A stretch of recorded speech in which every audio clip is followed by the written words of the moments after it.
Princeps, a novel in the Imager portfolio, by L.E. Modesitt, Jr., narrated by William Dufris. Copyright 2012 by L.E. Modesitt, Jr.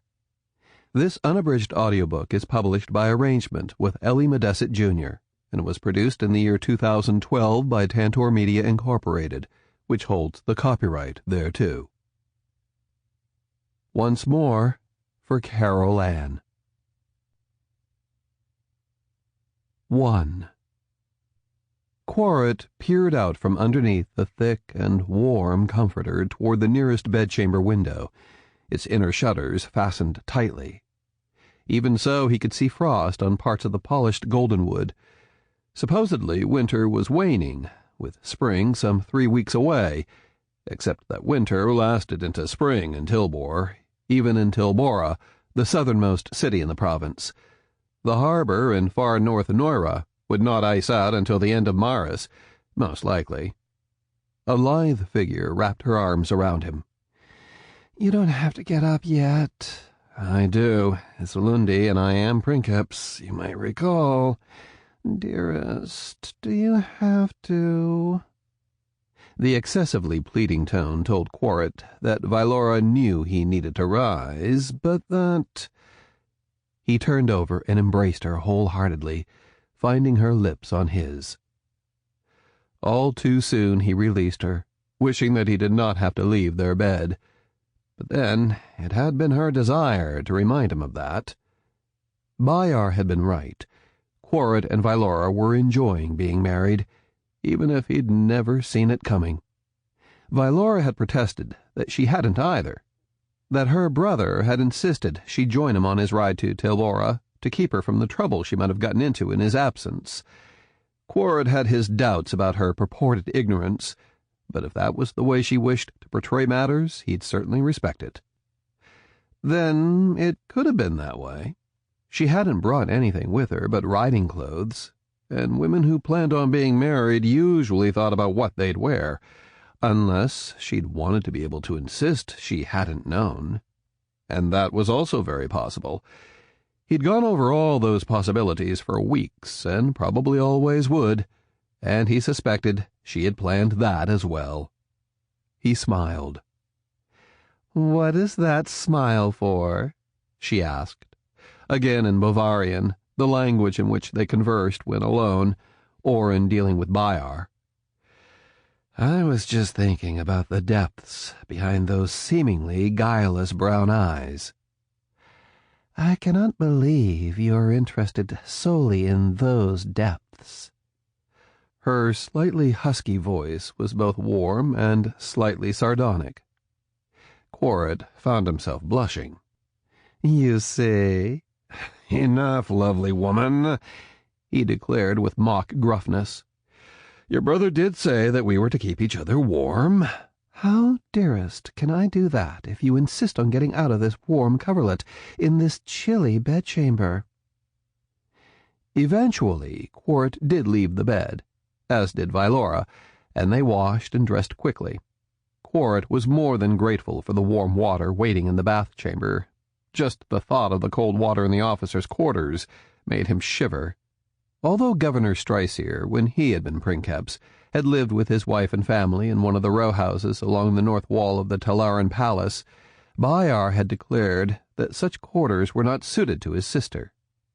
Quaeryt had suggested that the apartments on the upper east end of the palace proper, those that had been occupied by Telaryn, the daughter of the last Khanar of Tilbor before its conquest by Bhayar's father, were most suitable for a Princeps, and that it would be most incongruous, not to mention grossly unfair, for the newlywed Princeps to occupy the larger apartments of the former Khanar when his superior was the governor.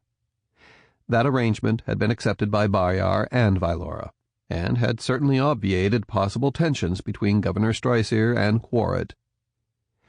As Quaeryt began to pull on the fine browns of a scholar that Vaelora had insisted that he have tailored, because a Princeps needed to look the position as well as carry it out, he glanced at his left arm. It was still thinner than his right, while the skin was paler, Not that his skin, ever so slightly darker than the pale, honeyed shade of his wife's complexion, would ever approximate the near bluish-white of the Bavarian high-holders and royal family. Given the beating his body had taken in the battles against the rebel hill-holders, he was glad that none of the injuries had been permanent. Unlike his left leg, shorter than his right, presumably since birth, since he didn't recall it ever being other than that. Quaeryt waited until Vaelora was dressed in light brown trousers, a cream blouse, and a woolen jacket that matched her trousers, before walking with her down the short corridor to the small cherry-paneled private dining room that had once been graced by Tyrrhena, who had been Conora, in fact, if not in name. There, the ceramic stove radiated a comforting warmth. Quaeryt seated Vaelora on one side of the table, then took his place to her left, at the end of the table, where Vaelora had insisted he belonged from the very first day of their marriage. In moments, a ranker in a winter-green uniform appeared with a teapot, a basket of warm dark bread, and a platter on which were cheese omelets and fried potatoes, exactly the same fare as in the officers' mess, if served on porcelain, and if not quite so warm. Quaeryt poured her tea, then his. "I do enjoy breakfast with you." "As opposed to dinner?" She raised her eyebrows. "No, as well as dinner." He grinned, enjoying the game, holding the platter so that she could serve herself. "What will you do today?" "What I do every day. I have a meeting at 8th Glass with Modesitt. He's the one with the sawmills who wants to pay to harvest timber on the lands Bhayar got from the rebel hill-holders?" "That's the one. I put him off because I needed to find out what finished timber and planking goes for in Tilbor." "Did you?" Quaeryt snorted. "In a way. I ended up finding out what the carpenters and cabinet makers pay for wood. I had to work backward from that. Later, I have to meet with Roram. He's a produce and grain factor, to see if he can supply grain cakes for the regiments." After eating several mouthfuls and taking a swallow of the tea, he asked, "How are your plans coming for the spring reception?" "Madame Streisir has been somewhat helpful, as has Eloisa de Tilman." Eloisa de Tilman. Then Quaeryt realized she was talking about Riscalin's mistress, the Bavarian high-holder's daughter the former governor had introduced as Mistress Eloisa. "She's still here. I thought she had never married." "That's her father's name. He's one of the lesser Bavarian high-holders. She has nowhere else to go, and Amra begged her husband to let her stay and teach her children singing and how to play the clavecin." "I heard her play once. You told me. So did she." "You upset her, you know." "I had that feeling. I was trying to see if Karst was as terrible as they say." "He's worse, according to Eloisa." Quaeryt wasn't about to pursue that subject. "From your tone, I take it that neither one has been that helpful?" "They're really only interested in the wives of high-holders, not the wives of factors." Quaeryt wanted to shake his head. "How are your writings coming?" "I write some every day." She smiled. "The palace library has so many wonderful books." "I know. I even read parts of some of them." "You did mention that." Vaelora took a sip of tea. "I wish this were hotter." "They have to carry it up from the kitchen." "I know. What do you think she was like?" "Who?" Quaeryt had no idea to whom his wife was referring. "Tyrrhena, the Conora who wasn't. You told me about those few scraps of paper you found with her writing." "She was too strong in a situation where there were no intelligent men to marry and manipulate." "Are you suggesting—" "Me?" Quaeryt laughed. "All men react to women. All women react to men. Intelligent men and women react intelligently.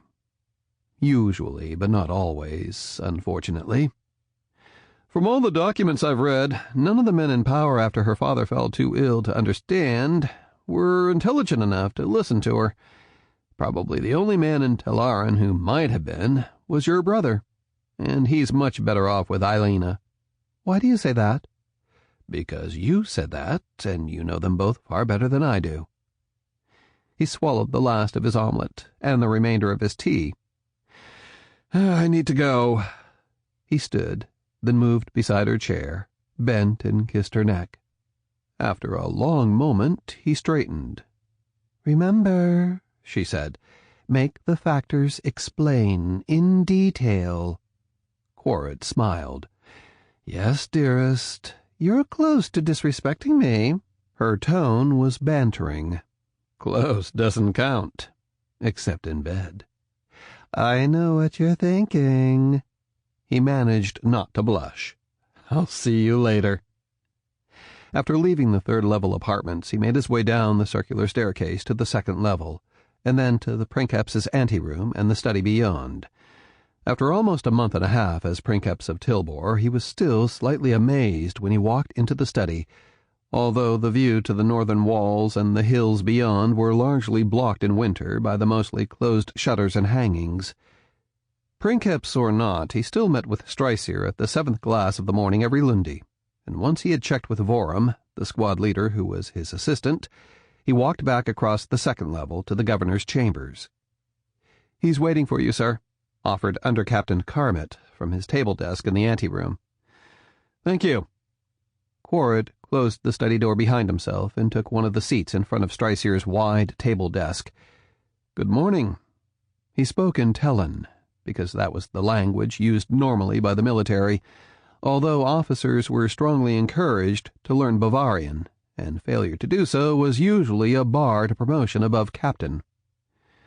"I have to say that you're much more cheerful these days," offered the governor, squaring his broad shoulders and running a large hand through still thick silvered blonde hair, as he straightened in his chair and pushed a map to one side. "No one's fighting or attacking, and the winter storms haven't been that bad." Quaeryt laughed ironically. "That's according to the locals. I've never seen so much snow and ice in my life, and they're saying it's not so bad as it often has been." "You read Lord Bhayar's last dispatch, I take it?" That was a rhetorical nicety. Strycir routed all dispatches to Quaeryt. Quaeryt, in turn, made sure that the few letters and dispatches, other than those of a personal nature, that came to him also went to Strycir. "I did." "Once the roads to the south are clear, he's ordered 1st Regiment to depart and take the route from Boreal to Quaeryt, and from there to Solus. And from there," said Quaeryt dryly, "Bhayar will post them either to Lucail or Faravel." "Faravel's the greater danger," said the governor mildly. "But if Bhayar can determine how to conquer Antiago, that offers an opportunity to obtain greater resources and to deny them to Karst, not to mention the fact that Bhayar has never felt that autarch Aliaro treated Carilla with the respect she deserved, which is why you worry about his notes mentioning respect." "Carilla?"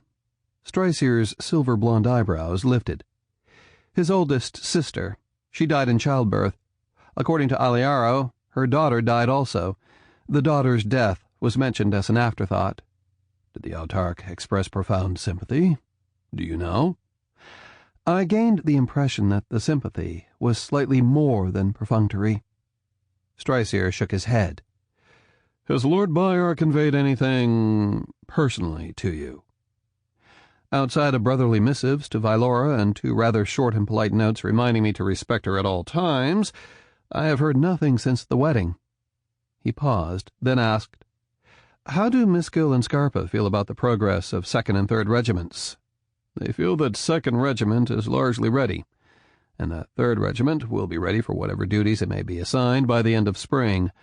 Commander Scarpa feels that if necessary he could accomplish the last of the training while traveling."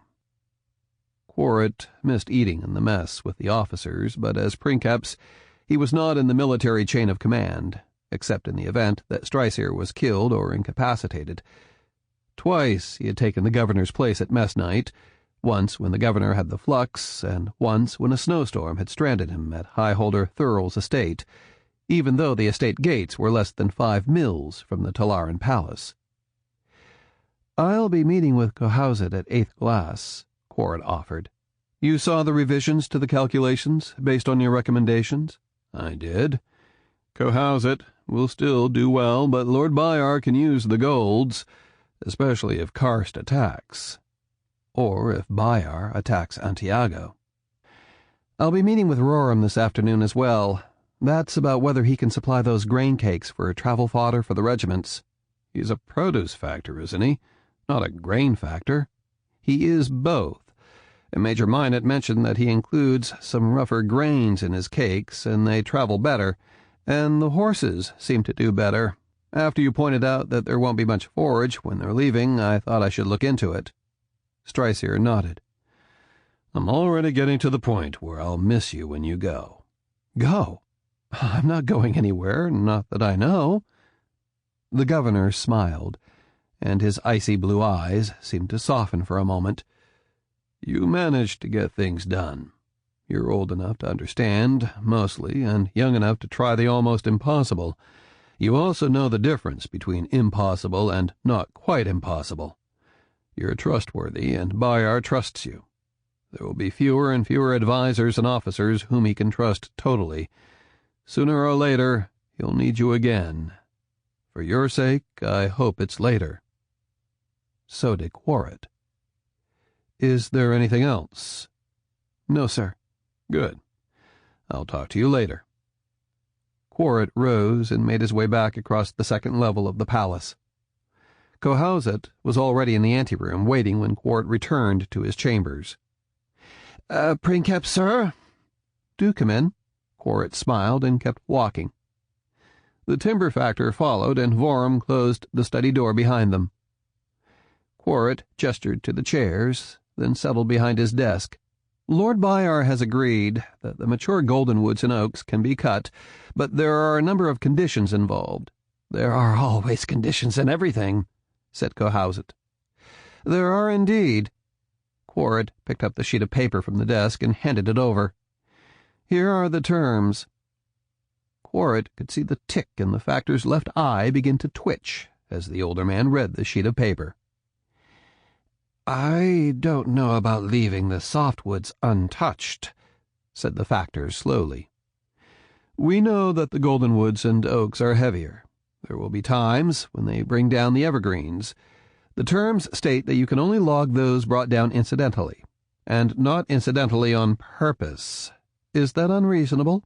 Well, no, sir, but at times the best goldenwoods are surrounded by stands of pines, and there's no way to get to them.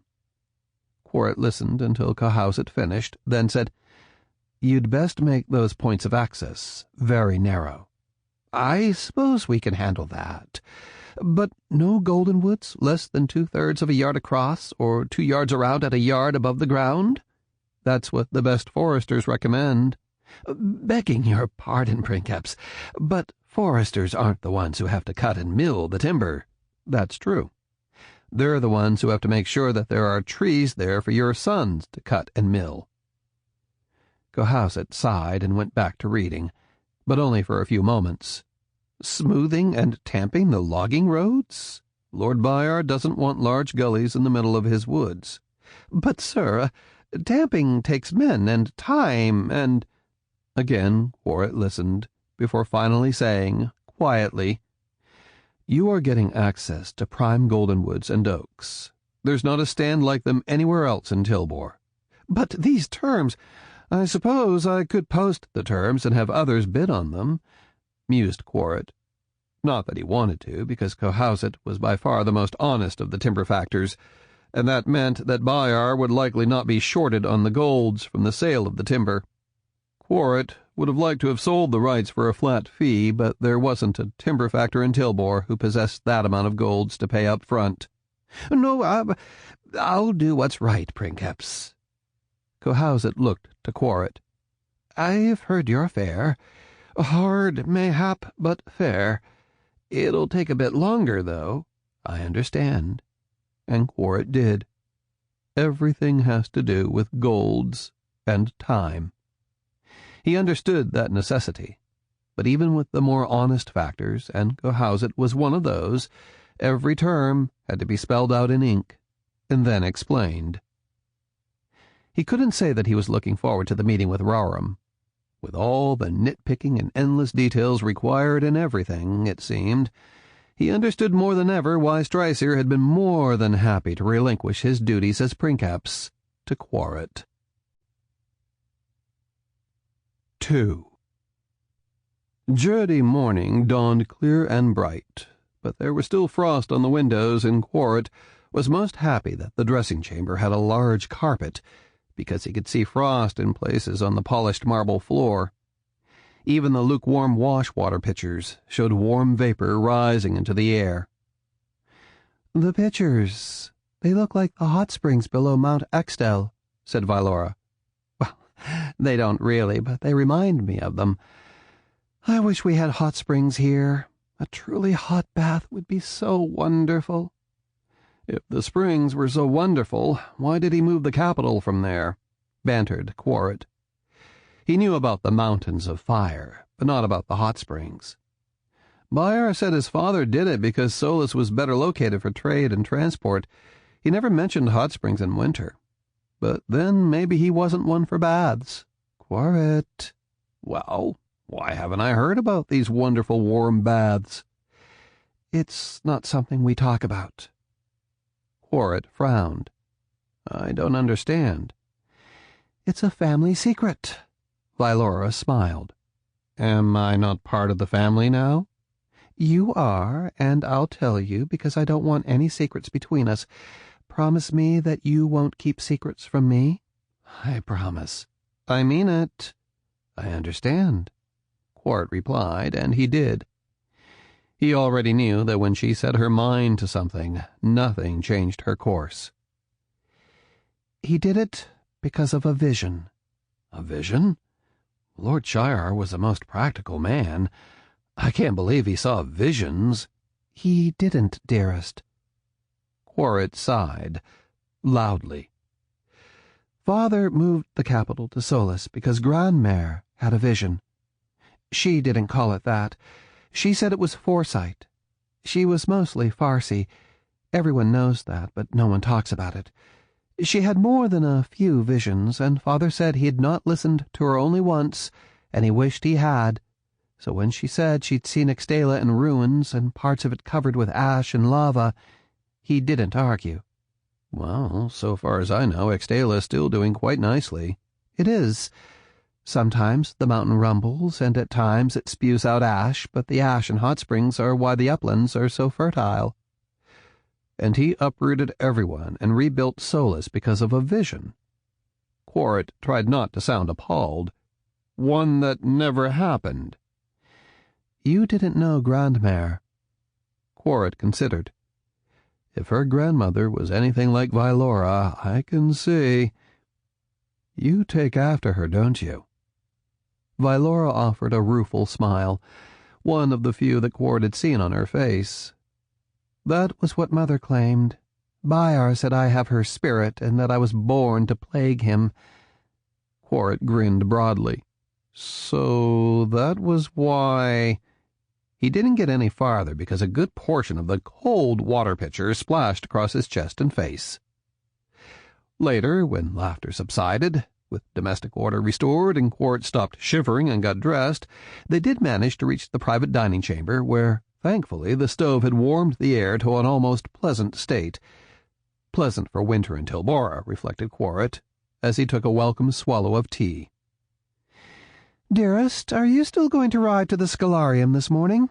"Yes, even after a cold dousing." Quaeryt managed not to frown, then saw the anxious expression on Vaelora's face, an expression he knew he was meant to see, since she was excellent at avoiding what she did not wish to reveal. "Would you like to accompany me?" "If you wouldn't mind too terribly. Emra, I had thought to spend some time with her, but both her son and daughter are quite ill with the croup. So is Eloisa.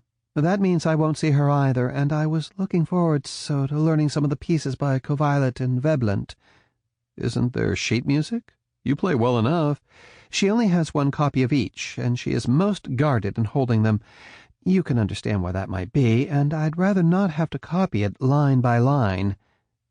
Left unsaid was that there were no copyists at the Telaryn palace, except those attached to the regiments, and neither Quaeryt nor Vaelora felt it proper to request personal copying from them. Quaeryt looked at his wife. "You miss Eilina, don't you?" "Terribly. I cannot tell you how much. She was the only one—" "Except Aunt Naria, of course," teased Quaeryt. Vaelora looked at her husband with wide, guileless eyes. "I should have mentioned her." "Was she that bad?" "You know what I feel." Quaeryt did, and did not press. "I'll be leaving at 7:30, glass, and I'll have a mount for you. Please dress warmly. There's a bit of a wind." "Yes, dearest," replied Vaelora, in a voice that Quaeryt knew as her sweet and falsely submissive one, and that she knew he recognized as such. He laughed. The last quint of breakfast passed too quickly, and before that long, or so it seemed to Quaeryt, he had sent word down to have his mount and Vaelora's ready, finished reading the various dispatches, and was donning his heavy riding jacket, the fur-lined leather gloves, and the fur-lined cap he had taken to wearing whenever he was outside for long. "Vorum, I'll be riding over to the Scholarium. I likely won't be back until close to second glass." Vaelora was actually mounted and waiting for him in the palace courtyard, as was the squad from 6th Battalion who would accompany them. Quaeryt glanced at the sky with the high gray clouds that were all too common in winter, then mounted quickly. As he and Vaelora followed the outriders through the eastern gates of the palace, the only gates, and down the stone-paved lane across the dry moat, now half filled with drifting snow, he could barely see over the snow piled on each side of the lane, even on horseback. The wind was raw and bitter, as it usually was when it blew out of the east. Snow crunched under the hooves of their mounts as they rode through the lower gates and onto the main road to the south. "We're only a few weeks from spring," he said cheerfully. "That's spring in Solus," returned Vaelora. "True enough. We'll be fortunate to have frozen mud by then." The wind was bitter enough that neither said that much on the glass-long ride to the Scholarium. In fact, Quaeryt said almost nothing at all until they rode up the snow-packed lane and past the main building of the Scholarium before reining up opposite the middle of the rear porch. "Squad leader, put all the mounts in the stable. You and the men wait in the tack room in the stable. If the stove isn't fired up, you have my authority to do so. I will need 2 rankers to escort my wife." "Yes, sir." Rusid glanced at the stable to the rear of the main building. "Might already be fired up, sir. There's smoke rising." "I hope so.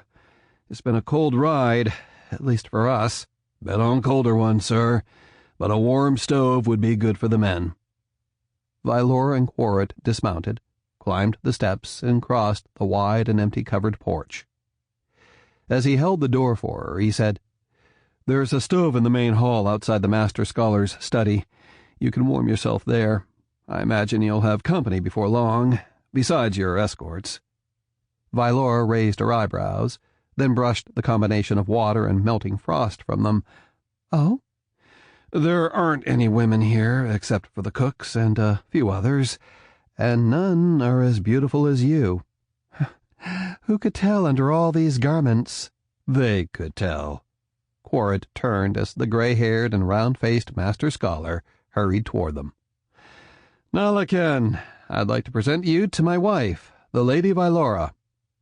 The Master Scholar bowed deeply, his eyes avoiding those of Vaelora as was proper. "We are most honored to have the sister of Lord Bhayar here, and especially in weather such as this." He straightened. "I would offer you my study, or that of the scholar Princeps, but neither has a stove or a hearth. With your permission, I will have a comfortable chair brought for you so that you can warm yourself by the main stove here." "You're most kind, Master Scholar." Nalaken flushed. It is not often we are so honored." Once Vaelora was seated before the stove, the 2 rankers discreetly standing against the wall several yards away. Quaeryt and the other 2 scholars were about to retire to the much cooler study of the Master Scholar when another figure hurried through the rear door, a young man wearing the robes of a chorister. Snow sprayed from his boots. "Princeps, sir?" Quaeryt stopped and waited. "Goswin, it's good to see you. How are you doing? How is Quaerythan?" "He is in good spirits, sir, but he is frail, and he begs your pardon for not joining me, but he is not so steady on his feet as once he was." Has he let you deliver any homilies? Let, sir. He insists I do 2 a month. The young chorister looked embarrassed. Sample complete. Ready to continue?